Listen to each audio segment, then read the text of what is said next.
أسمو وأجتاز السماء جلالا آر کے مشاعرہ میڈیا میرے مشفق و مربی اور میرے استاذ محترم حضرت مولانا مفتی محمد تبریز صاحب قاسمی معین مدرس دارالعلوم دیوبند و استاذ حدیث و فقہ دارالعلوم حیدرآباد کو دعوت دے رہا ہوں کہ حضرت تشریف لائیں اور ہم سامعین کو قیمتی اور ناصحانہ کلمات سے ہم سبوں کو مستفیض فرمائیں۔ صلی اللہ علیہ وسلم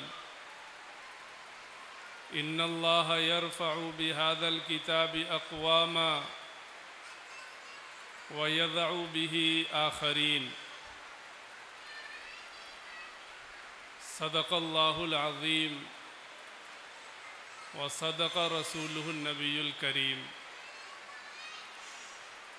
سبحانک لا علم لنا الا ما علمتنا۔ گرامی قدر معزز سامعین کرام، حضرات اساتذہ کرام،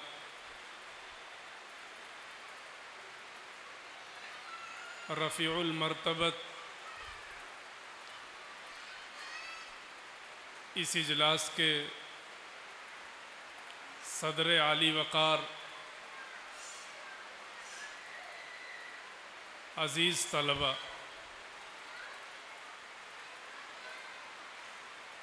یہ موقع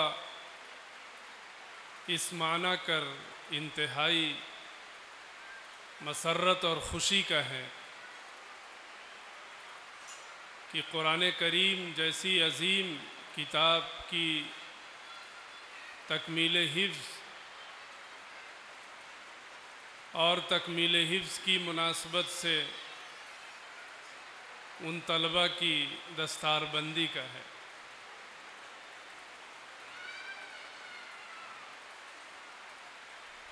اس موقع سے فائدہ اٹھاتے ہوئے آپ حضرات کی خدمت میں قرآن کریم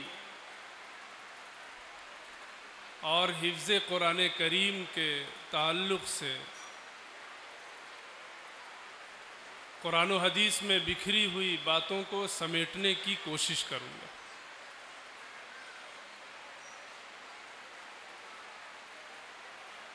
قرآن کریم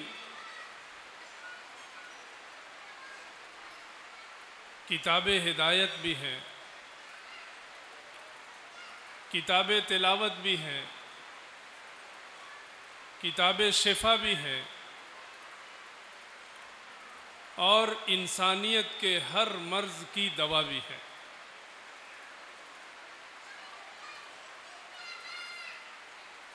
میں نے جو روایت پڑھی عصر حاضر کے تناظر میں، اس روایت کو نہ صرف یہ کہ ہمیں سمجھنا چاہیے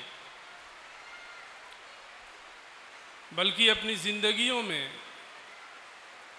انقلاب اور تبدیلی کی کوشش کرنی چاہیے۔ اللہ کے رسول صلی اللہ علیہ وسلم نے ارشاد فرمایا،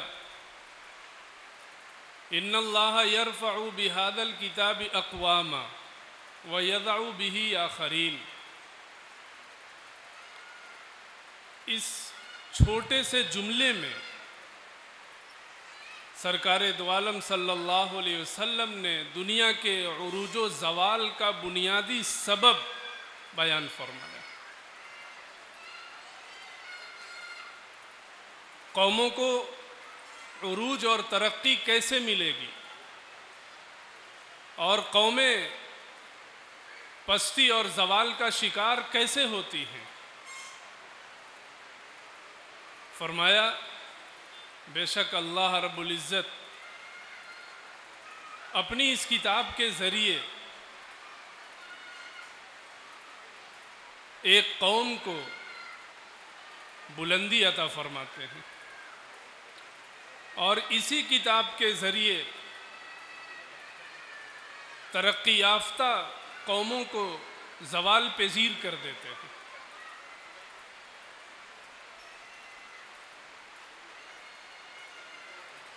اس روایت کا مقصد اور سبق ہم سب کے لیے یہ ہے کہ ہم حدیث کے پہلے ٹکڑے کا مصداق بننے کی کوشش کریں اور اللہ سے یہ دعا کرتے رہیں کہ اللہ ہمیں حدیث کے دوسرے ٹکڑے کا مصداق نہ بنا دے، مثال نہ بنا دے۔ ہمیں قرآن سے جڑنا ہے، ہمیں قرآن کے تقاضوں کو نہ صرف یہ کہ سمجھنا ہے، ان پہ عمل بھی کرنا ہے۔ ہم ترقی یافتہ قوم بننے کے لیے پیدا کیے گئے ہیں، جس کا بنیادی سبب قرآن کریم سے اپنا تعلق استوار کرنا ہے۔ اور خدا نخواستہ اگر ہم نے قرآن کو چھوڑ دیا، اس کے تقاضوں کو پس پشت ڈال دیا، تو جو خدا اس کتاب کے ذریعے قوموں کو عروج عطا فرماتا ہے، وہی خدا اس کتاب کی ناقدری کی وجہ سے زوال بھی عطا فرما دیتا ہے۔ عروج اور کمال انسان کے کمال کا سبب ہوتا ہے، پستی اور زوال انسان کا نقص ہے، کمی ہے۔ ترقی اور کمال حاصل کرنا ہے تو اپنے آپ کو قرآن سے جوڑنا ہوگا، اس کے تقاضوں پر عمل کرنا ہوگا۔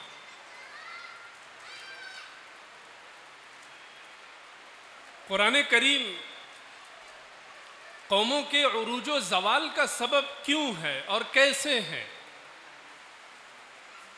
اس کے لیے میں اختصار کے ساتھ قرآن کریم کی کچھ خصوصیات اور امتیازات آپ کے سامنے رکھنا چاہوں گا۔ قرآن کریم کی بہت ساری خصوصیات اور امتیازات ہیں، ان میں ایک بڑی خصوصیت یہ ہے کہ قرآن کریم جہاں ایک طرف کلام الہی ہے تو وہیں دوسری طرف کتاب الہی ہے، یا اس کو یوں کہیے کہ جہاں ایک طرف کتاب الہی ہے تو دوسری طرف کلام الہی ہے۔ تورات، زبور اور انجیل اور دیگر مصاحف وہ اللہ کی کتاب تو تھیں، لیکن اللہ کا کلام نہیں تھی۔ یہ ایک باریک فرق ہے جسے اہل علم محسوس کرتے ہیں۔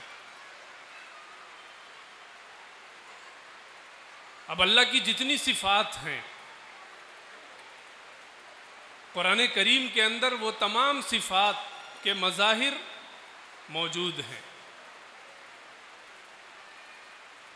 جب یہ اللہ کا براہ راست اللہ کا کلام ہے تو پھر اس سے جڑنا ترقی کا، عروج کا ذریعہ نہیں ہوگا تو پھر کیا ہوگا؟ اور اس کے تقاضوں کو پس پشت ڈال دینا یہ زوال کا سبب نہیں ہوگا تو کیا ہوگا؟ کلام الہی کی شان نہایت بلند ہے۔ شان بلندی سے جو جڑے گا بلندی آ کر رہے گی، اور شان بلندی کی جو ناقدری کرے گا زوال آ کر رہے گا۔ قرآن کریم کی دوسری خصوصیت اور دوسرا امتیاز یہ ہے کہ قرآن کریم ہم سب کے آقا سرکار دو عالم صلی اللہ علیہ وسلم کا سب سے بڑا معجزہ ہے۔ آپ سے پہلے بہت سارے انبیاء آئے اور ہر نبی کو اللہ نے معجزہ عطا فرمایا۔ معجزہ کا مطلب ایسی چیز جو انسانی طاقت سے باہر ہو، انسان اس کی نظیر پیش نہ کر سکے۔ حضرت موسیٰ علیہ السلام کو ید بیضا اور عصا کا معجزہ عطا فرمایا گیا۔ حضرت عیسیٰ علیہ السلام کو مسیحائی کا معجزہ عطا کیا گیا۔ لیکن ہم سب کے آقا سرکار دو عالم صلی اللہ علیہ وسلم کو جہاں بہت سارے معجزات دیے گئے، ان میں سب سے بڑا معجزہ قرآن کریم تھا۔ آپ سے پہلے جتنے انبیاء گزرے ان تمام کے معجزات عملی تھے۔ انبیاء کی وفات کے ساتھ وہ معجزات بھی ختم ہو گئے، لیکن آپ صلی اللہ علیہ وسلم کا یہ معجزہ قرآن عملی نہیں تھا، یہ معجزہ علمی تھا۔ سرکار دو عالم صلی اللہ علیہ وسلم کے اس دنیا سے تشریف لے جانے کے بعد بھی یہ معجزہ آج بھی ہمارے ہاتھوں میں موجود ہے اور دنیا کو آج بھی چیلنج کرتا جا رہا ہے۔ یہ ایک زندہ جاوید کتاب کا نام ہے، حضور صلی اللہ علیہ وسلم کے علمی معجزہ کا نام ہے، اور جب تک دنیا قائم رہے گی آپ کا یہ علمی معجزہ بھی سدا بہار رہے گا۔ ظاہر ہے ایسی کتاب سے جڑنا ترقی کا ذریعہ نہیں ہوگا تو کیا ہوگا؟ قرآن کریم کا تیسرا امتیاز، یہ قرآن تعمیر انسانیت کا ذریعہ ہے۔ انسان کی انسانیت قرآن کریم سے جڑا ہوا ہے۔ میں نے سورہ رحمان کی تلاوت کی، آپ کو توجہ دلاؤں۔ اللہ نے فرمایا الرحمن علم القرآن خلق الانسان، رحمان نے قرآن سکھلایا، اسی رحمان نے انسان کو پیدا فرمایا۔ آپ سب جانتے ہیں کہ انسان پہلے قرآن نہیں سیکھتا ہے، انسان پہلے پیدا ہوتا ہے۔ تخلیق مقدم ہے، تعلیم مؤخر ہے، لیکن قرآن کا اسلوب یہ ہے کہ تعلیم مقدم ہے، تخلیق مؤخر ہے۔ اللہ نے قرآن سکھلایا، اللہ نے انسان پیدا فرمایا۔ ترتیب ہونی چاہیے تھی، رحمان نے انسان کو پیدا کیا اور اسی رحمان نے انسان کو قرآن سکھلایا، لیکن ترتیب بدل گئی۔ قرآن کے ماہرین، تفسیر کے ماہرین کہتے ہیں کہ اللہ رب العزت نے اس تقدیم و تاخیر کے ذریعے دنیا کو یہ پیغام دیا کہ دیکھو انسان حقیقت میں وہی ہو سکتا ہے جو قرآن کریم کی تعلیم کے زیور سے آراستہ ہو۔ اس کی تخلیق بے قرآن پڑھے، اس کی پیدائش قرآن کی تعلیم کے بغیر بے مقصد ہے، بے سمت ہے۔ اگر کسی نے قرآن سیکھ لیا تو حقیقت میں وہ انسان کہے جانے کے لائق ہے۔ قرآن وہ کتاب ہے کہ اس کا سیکھنا انسان کو انسانیت عطا کرتا ہے۔ اس کا پڑھنا، اس کو اپنے سینے میں اتارنا، اس کو اپنی زندگی میں اتارنا، یہ انسان کو صحیح رخ اور صحیح سمت عطا فرماتا ہے۔ ایسی کتاب سے جڑنا انسان اور انسانیت کی ترقی کا سبب نہیں ہوگا تو پھر کیا ہوگا؟ اور آگے بڑھیے۔ قرآن کریم کی چوتھی خصوصیت اور چوتھا امتیاز یہ ہے کہ یہ انسان کی روحانیت کو، انسان کے دل کو مضبوط کرتا ہے۔ اللہ کے رسول صلی اللہ علیہ وسلم کا قیمتی ارشاد سنیے، فرمایا ان هذه القلوب تصدع كما يصدع الحديد اذا اصابه الماء، کہ دیکھو انسان کے سینے میں جو دل ہے یہ میلا ہوتا ہے، اسے زنگ لگتا ہے، بالکل ایسے جیسے جب لوہے کو پانی لگتا ہے تو لوہا زنگ آلود ہو جاتا ہے۔ لوہے کی طاقت اور لوہے کی صلاحیت متاثر ہوتی ہے، ایسے ہی دل بھی زنگ آلود ہوتا ہے، کمزور ہوتا ہے۔ صحابہ کرام کو رسول اللہ صلی اللہ علیہ وسلم کے ارشادات سے اور اس کی نقطہ آفرینی سے زیادہ لینا دینا نہیں ہوتا تھا، وہ سیدھے سادے تھے۔ فوراً یہ سوال کیا، اے اللہ کے رسول صلی اللہ علیہ وسلم، آپ نے فرما دیا کہ دل زنگ آلود ہوتا ہے، تو ہمارا ایمان یہ ہے کہ واقعتاً زنگ آلود ہوتا ہے، آپ علاج فرما دیں، کیسے اس کا زنگ دور کیا جائے گا؟ آپ صلی اللہ علیہ وسلم نے فرمایا، دیکھو دو باتیں پیش نظر رکھو، کثرت ذکر الموت و تلاوت القرآن، موت کو کثرت سے یاد کرو اور قرآن کریم کی تلاوت کیا کرو، ان دونوں سے تمہارے دل کا میل اور تمہارے دل کا زنگ دور ہوتا چلا جائے گا، تمہارا دل مثل آئینہ ہوگا جس میں اللہ کی وحدانیت اور رسول کی رسالت کے علاوہ کسی اور غیر کی محبت کا کوئی شائبہ تک نہیں ہوگا۔ اس روایت سے معلوم ہوا کہ قرآن کریم کی تلاوت انسان کے اندر موجود دل، اس کی طاقت، اس کی توانائی اور اس کی صحت کا ذریعہ ہے۔ دل کی مثال بادشاہ جیسی ہے اور انسان کے دیگر اعضاء کی مثال رعایا جیسی ہے۔ اگر دل اچھا، بادشاہ اچھا، تو رعایا بھی اچھی ہوگی، اس کے سارے اعضاء بھی اچھے ہوں گے۔ اور اگر دل خراب، دل میں اگر گناہوں کا میل کچیل موجود ہو، زنگ موجود ہو، تو اس کے اعضاء سے بھی اسی طرح کے اعمال صادر ہوں گے جو اللہ اور اس کے رسول کی ناراضگی کا سبب ہوتے ہیں۔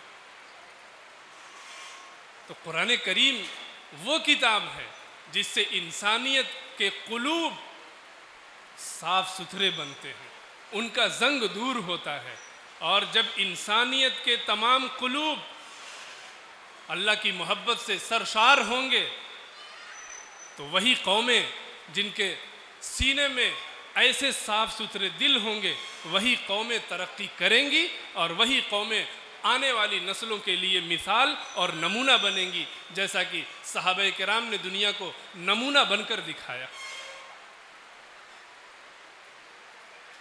قرآن کریم کی 5ویں اور اس مجلس میں بیان کی جانے والی آخری خصوصیت یہ ہے کہ جیسے قرآن کریم درد دل کی دوا ہے، ایسے ہی قرآن کریم ہمارے ظاہری جسم کی کمزوری کو دور کرنے کا بھی ذریعہ ہے۔ انسان کی صحت، انسان کی ظاہری توانائی بھی قرآن کریم سے جڑی ہوئی ہے۔ کیسے؟ اس کو سمجھنے کے لیے ایک روایت آپ سماعت فرمائیں۔ حضرت علی اور حضرت فاطمہ رضی اللہ تعالی عنہما میں ایک موقع پر یہ گفتگو ہوتی ہے کہ گھر میں کوئی خادمہ نہیں ہے، کوئی خادم نہیں ہے۔ حضرت فاطمہ رضی اللہ تعالی عنہ کو خود سے چکی چلانا پڑتا تھا، گھر کے دیگر کام کرنے پڑتے تھے۔ حضرت علی رضی اللہ تعالیٰ نے کہا کہ جب حضور کے یہاں کوئی غلام آئے، کوئی خادم آئے، تو اپنے لیے بھی مانگ لو، کیونکہ بیت المال میں تمام مسلمانوں کا حق تھا، اور حضور صلی اللہ علیہ وسلم وقتاً فوقتاً ضرورت مند صحابہ کرام کو خادم فراہم کیا کرتے تھے۔ حضرت فاطمہ رضی اللہ تعالیٰ عنہ تشریف لائیں۔ والد بزرگوار، ہم سب کے پیغمبر رحمت للعالمین سرکار دو عالم صلی اللہ علیہ وسلم سے عرض کیا کہ ہمیں ایک خادم کی ضرورت ہے، تھکن بہت ہو جاتی ہے۔ آپ صلی اللہ علیہ وسلم دوسرے صحابہ کرام کو غلام اور خادم دیا کرتے تھے، لیکن خاندان نبوت کے لیے کیا انتخاب کیا؟ فرمایا بیٹی ایسا کرو، سوتے وقت 33 مرتبہ سبحان اللہ، 33 مرتبہ الحمدللہ، اور 34 مرتبہ اللہ اکبر پڑھ لیا کرو، پڑھ کر سو جایا کرو. دن بھر کی تمام تھکن اللہ رب العزت ان تسبیحات کی برکت سے دور فرما دیں گے، جن کو تسبیحات فاطمی کہتے ہیں. یہ حضرت فاطمہ رضی اللہ تعالیٰ عنہ کے صدقہ اور طفیل میں پوری امت کو دی گئی. اب اس تسبیح کے اندر ایک سبحان اللہ، دوسرا الحمدللہ، تیسرا اللہ اکبر. قرآن کریم کی کچھ آیتیں وہ ہیں جو اللہ کی پاکی تقدیس پر مشتمل ہیں. کتنی آیتیں تو سبحان الذی سے ہی شروع ہیں، اور الحمدللہ کا آغاز تو سورہ فاتحہ سے ہی ہو جاتا ہے. اور اللہ اکبر بھی قرآن کریم تو اللہ کی کبریائی اور بڑائی اور اللہ کے جاہ و جلال کا مظہر ہے. جب ان 3 جملوں کی تاثیر یہ ہے جو انسانی تھکن کو دور کر سکتی ہے، تو پورا قرآن اگر انسان پڑھے، اس کو اپنے سینے میں، اپنے دل میں، اپنے دماغ میں اتارنے کی کوشش کرے، تو دن بھر میں پیش آنے والی تھکن، تکالیف، جسمانی تکالیف کو قرآن کریم دور کر دے گا. یہی وجہ ہے کہ آپ بزرگوں کو دیکھیں گے، کم کھاتے ہیں، کم سوتے ہیں، لیکن چاق چوبند بہت رہتے ہیں. کیوں؟ اس کی وجہ یہ ہے کہ قرآن کریم سے دل کی غذا بھی مل رہی ہے، اور قرآن کریم سے انسان کا جو ظاہری جسم ہے اور جس ظاہری قوت کی اسے ضرورت ہے، قرآن کریم وہ بھی انہیں عطا فرما رہا ہے. ان 5 خصوصیات اور امتیازات کو آپ ذہن میں رکھتے ہوئے ذرا قرآن کریم کے بارے میں سوچیں کہ اللہ نے جو فرمایا ان اللہ یرفع بہذا الکتاب اقواما، بے شک اللہ اس کتاب کے ذریعے قوموں کو عروج عطا فرماتا ہے اور اسی کتاب کے ذریعے قوموں کو زوال بھی دیتا ہے. تو آپ قرآن سے جڑیں گے، آپ قرآن کو سمجھنے کی کوشش کریں گے، اور فرد ہو یا سماج، دونوں کی صورتحال ایسی ہے کہ جب وہ قرآن سے جڑیں گے تو انقلاب آ کر رہے گا، انقلاب آ کر رہے گا. آپ طے کریں، عزم کریں کہ ہم قرآن کریم سے اپنے آپ کو، اپنی نسلوں کو، اپنے گھر کو شاد اور آباد رکھیں گے. اب اخیر میں ان طلبہ کرام سے جنہوں نے قرآن کریم کی تکمیل حفظ کی ہے، اور ان طلبہ سے بھی جو تکمیل کے مرحلے میں ہیں، کچھ گزارشات کرتا ہوں.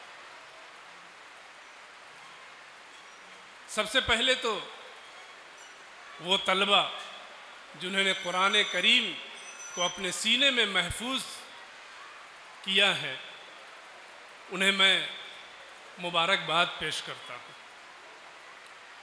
اور ان سے زیادہ ان کے والدین کو مبارکباد پیش کرتا ہوں، ان ماؤں کو مبارکباد پیش کرتا ہوں، اور ان کے باپ کو، والد گرامی کو مبارکباد پیش کرتا ہوں کہ انہوں نے اپنی اولاد کے لیے یہ راستہ منتخب کیا اور اپنی اولاد کو قرآن کریم کے لیے وقف کیا. اس پر حفظ مکمل کرنے والے طلبہ، ان کے والدین، ان کے اہل خانہ اللہ کی بارگاہ میں کتنا بھی سجدہ کریں، سجدے شکر بجا لائیں، کم ہے. اللہ نے اپنے اس کلام کے لیے جن کی ابھی 5 خصوصیات بیان کی گئیں، ان بچوں کے سینے کو منتخب فرمایا.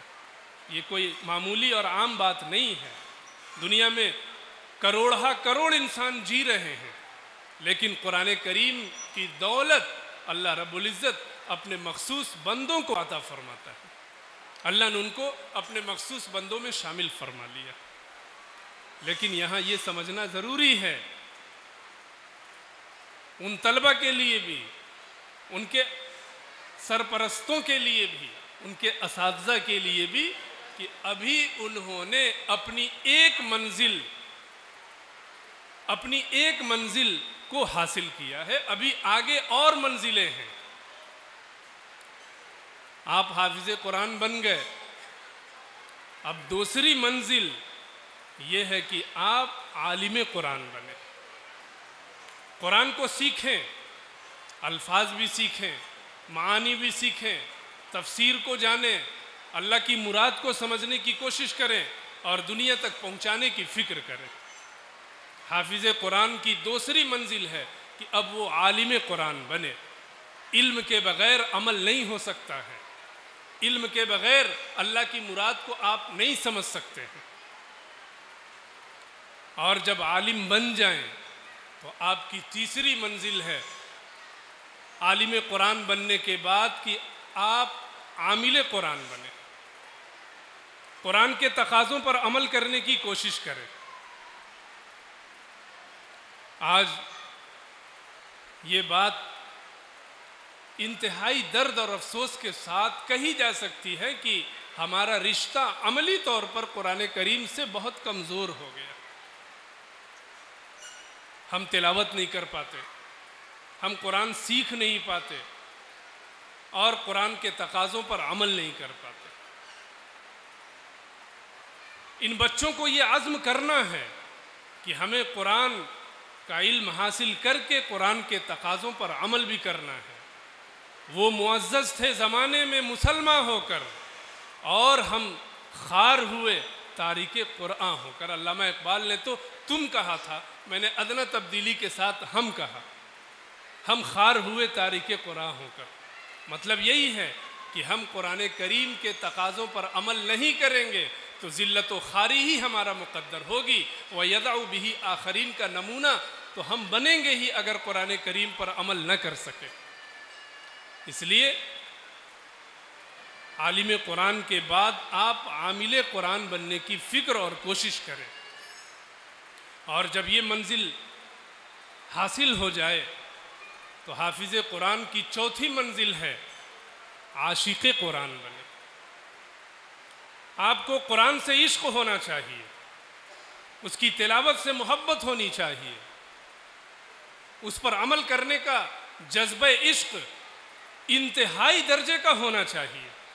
کیسا عشق؟ دو صحابی تھے، ایک غزوے سے سرکار تشریف لا رہے تھے، رات میں آرام کرنے کے لیے لیٹ گئے، دو صحابی کو پہرےداری کے لیے مقرر کیا، حضرت عباد ابن بشر، حضرت عمار ابن یاسر، ایک انصار سے تعلق رکھتے تھے، ایک مہاجرین سے تعلق رکھتے تھے، دونوں پہرے کے لیے مقرر ہوئے۔ انصاری صحابی نے کہا حضرت عباد ابن بشر رضی اللہ تعالیٰ عنہ نے کہ دو آدمی جگ کر کیا کریں گے، باری مقرر کر لیتے ہیں، آپ سو جائیے میں پہرے داری کر لیتا ہوں۔ چنانچہ حضرت عمار ابن یاسر رضی اللہ تعالیٰ عنہ سو گئے اور حضرت عباد ابن بشر رضی اللہ تعالیٰ عنہ پہرے داری کا فریضہ انجام دینے لگے۔ صحابہ بھی کیسے تھے؟ سوچا کہ جب جگے ہوئے ہیں تو کیوں نہ اللہ سے راز و نیاز کر لی جائے۔ اللہ اکبر کہہ کر نیت باندھ لی اور قرآن پڑھنا شروع کیا۔ ایک شخص جس کی بیوی کو مسلمانوں نے، مشرک شخص کی بیوی کو مسلمانوں نے قید کر لیا تھا، اس نے دشمنی میں تیر نکالا، دیکھا سب لوگ سوئے ہوئے ہیں، حضرت عباد ابن بشر رضی اللہ تعالیٰ عنہ پر تیر چلا دیا، تیر لگا۔ تیر کا زخم اور درد کیسا ہوتا ہے ہم نہیں سمجھ سکتے، کیسی تکلیف ہوتی ہوگی، لیکن نماز جاری رکھی، قیام کی حالت جاری رکھی، تیر نکال کر پھینک دیا، دوسرا تیر لگا، تیسرا تیر لگا، خون بہہ رہا ہے، لیکن پھر سوچا کہ کہیں پے در پے تیر کی وجہ سے میں ہلاک نہ ہو جاؤں، اور حضور نے جو پہرےداری دی ہے اور جو اس کا مقصد ہے وہ فوت نہ ہو جائے۔ سلام پھیرا، حضرت عمار ابن یاسر رضی اللہ تعالیٰ عنہ کو بیدار کیا اور صورتحال بتائی۔ حضرت عمار رضی اللہ تعالیٰ عنہ نے کہا ارے پہلے کیوں نہیں جگایا؟